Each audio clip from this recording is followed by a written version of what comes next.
Life is a game. दोस्तों, क्या आपको पता है ज़िंदगी एक खेल है और खेल खेलना हर किसी को पसंद है और ये ज़रूरी भी है हमारे शारीरिक और मानसिक विकास के लिए। इस बात को सही साबित करने के लिए आइए एक बार बचपन में लौटते हैं। जब हम दूसरी तीसरी क्लास में थे, हमारे स्कूल में हर साल खेल प्रतियोगिता होती थी। उसमें से एक खेल नींबू चम्मच वाली भी होती थी।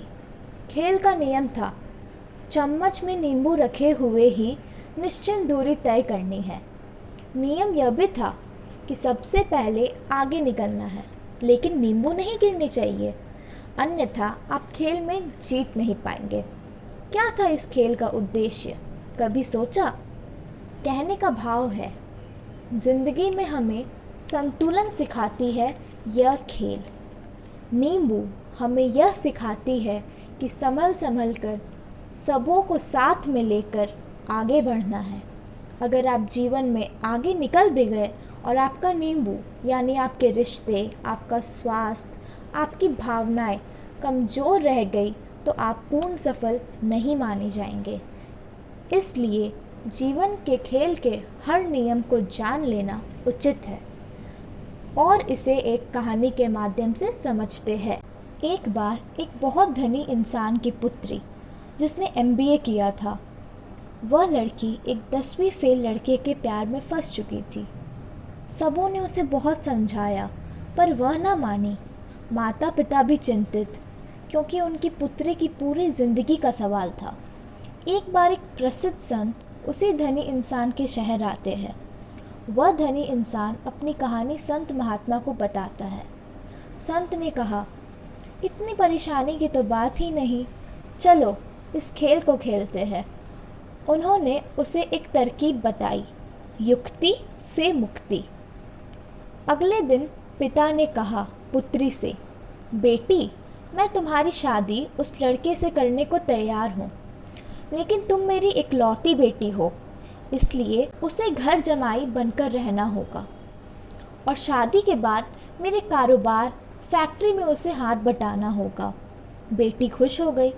पिता ने कहा, मेरी एक और शर्त है कि तुम पढ़ी लिखी ज़्यादा हो, इसलिए उसे भी आगे की पूरी पढ़ाई करनी होगी और इसका सारा खर्च मैं उठाऊंगा। उसे सिर्फ पढ़ना है और हाँ, उसकी सुख सुविधा में कोई कमी ना हो, इसलिए वह हमारे साथ ही रहेगा।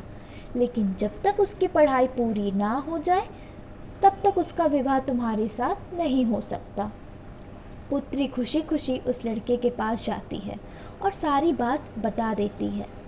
लड़का लालची था, उसकी नज़र उसके धन पर थी, इसलिए वह खुशी खुशी मान जाता है। अगले दिन लड़की ने उस लड़के को पढ़ाई के लिए सुबह सुबह उठाया और कहा, तुम्हारे कॉलेज जाने का समय हो रहा, उठो। लड़का बेमन से उठा और चला गया। अगले दिन फिर वही हुआ, लेकिन इस बार लड़का कॉलेज जाने को तैयार ना था, वह उसे टालता गया। कई दिनों तक लड़का उसे टालता रहा।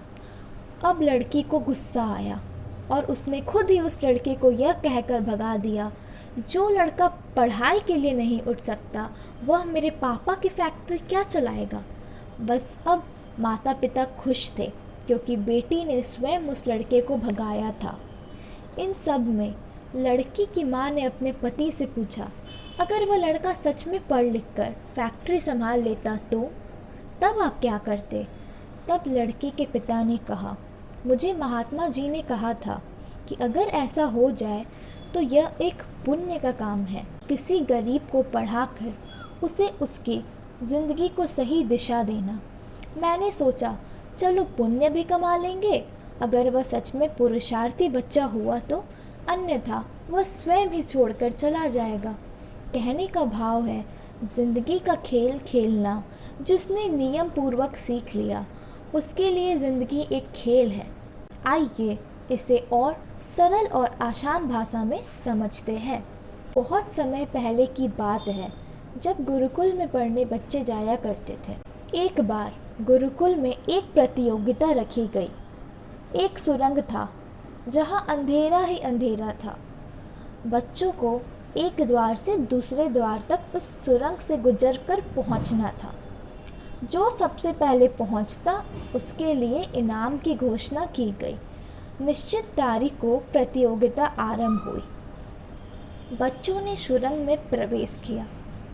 अंधेरा ही अंधेरा, बच्चे संभल संभल कर जा रहे थे। थोड़ी दूर पहुंचने पर उन्हें कुछ कंकड़ पत्थर पैरों के नीचे महसूस हुए। कुछ बच्चे परेशान से होने लगे। कुछ बच्चे फिर भी प्रयत्नशील थे, लेकिन एक बच्चा राजू, जो कि सबकी मदद बिना किसी लालच के हर वक्त करने को तैयार रहता था, उसने वह कंकड़ अपने पॉकेट में भरना शुरू किया ताकि वह कंकड़ उसके पीछे आ रहे बच्चे को ना चुभे, और अपनी यात्रा पूरी करने लगा। प्रतियोगिता कुछ घंटों बाद ख़त्म हुई। अब इनाम की घोषणा की बारी थी। जो बच्चा सबसे पहले पहुंचा उसे इनाम मिला। सबों ने तालियां बजाई, लेकिन इन सब के बाद मुख्य आचार्य ने बच्चों से पूछा, सुरंग में कंकड़ पत्थर भी थे, क्या किसी ने वह कंकड़ उठाए हैं? राजू ने हाथ ऊपर किया और कहा, हाँ मैंने उठाए हैं। आचार्य ने कहा, लाओ बच्चे दिखाओ। उसने पत्थर दिखाया। आचार्य ने कहा, यह साधारण पत्थर नहीं, इनकी कीमत करोड़ों में है। कहने का भाव है, जो जीवन यात्रा में सबों को सुख देते हुए आगे बढ़ता है वह आगे भी सुख ही पाता है। जैसे कभी कभी हम यह सोचते हैं कि मैं यह समस्या रूपी पत्थर क्यों उठाऊं, क्यों मैं यह एक्स्ट्रा काम करूं, वही समस्या वही मदद हमारी एक सकारात्मक पहचान बनाने में हमारी मदद करती है और ऊंची सफलता की तरफ ले जाती है। धन्यवाद।